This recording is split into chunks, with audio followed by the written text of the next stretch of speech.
Manna Azərbaycan ərazisində yaranmış ilk və qədim mərkəzləşdirilmiş dövlətdir. Eramızdan əvvəl 9-cu yüzillikdə Urmiya gölünün ətrafında təşəkkül tapmış, mərkəzi şəhəri İzirti olmuşdur.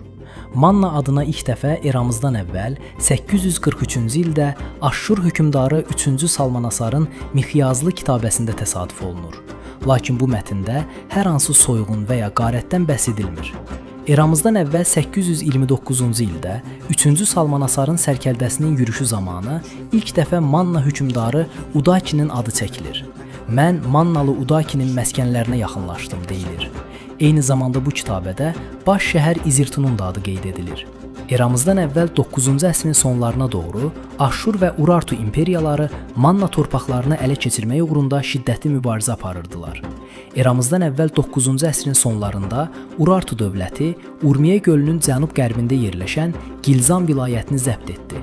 Eramızdan əvvəl 8-ci əsrin birinci yarısında Urartunun bölgəyə hücumları daha da intensivləşdi. Manna geri çəkilməyərək kəskin müqavimət göstərdi. Urartuya qarşı aparılan bu müharibələr Mannanın güclənməsinə və özünü aslı dövlət kimi tanıtmasına şərait yaratdı. Mannanın Urartumilli hakim və canişinləri vilayətlərin vahid dövlətdə birləşməsinə mane olurdular, ölkənin parçalanmasına və işğalına şərait yaradırdılar.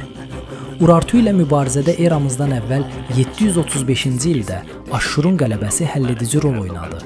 Bu qələbədə Mannanın həlledici rolu olmuşdur. Bundan sonra Mannaya qarşı açıq hücuma keçməyə cürət etməyən Urartu hökmdarı 1-ci Rusa vilayət hakimlərini İranzu aleyhinə qaldırmaqla Mannanı daxildən zəiflətməyə çalışırdı. 1-ci Rusanın təsiri ilə əvvəlcə Zikertu, ardınca bir neçə vilayət Mannadan ayrıldı. Eramızdan əvvəl 719-cu ildə Mannada, Şuandahul və Durduqqa şəhərlərində üsyan baş verdi.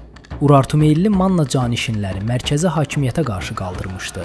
Bu zaman Manna da öz mövqeyini düzləndirmək istəyən 2-ci Sargon Manna ilə ittifaqa sadiq qalaraq bu üsyanları yatırmaqda İranzuya kömək etdi. Üsyançı şəhərləri və vilayətləri isə dağıdaraq əhalisinin bir hissəsini Aşşura köçürdü.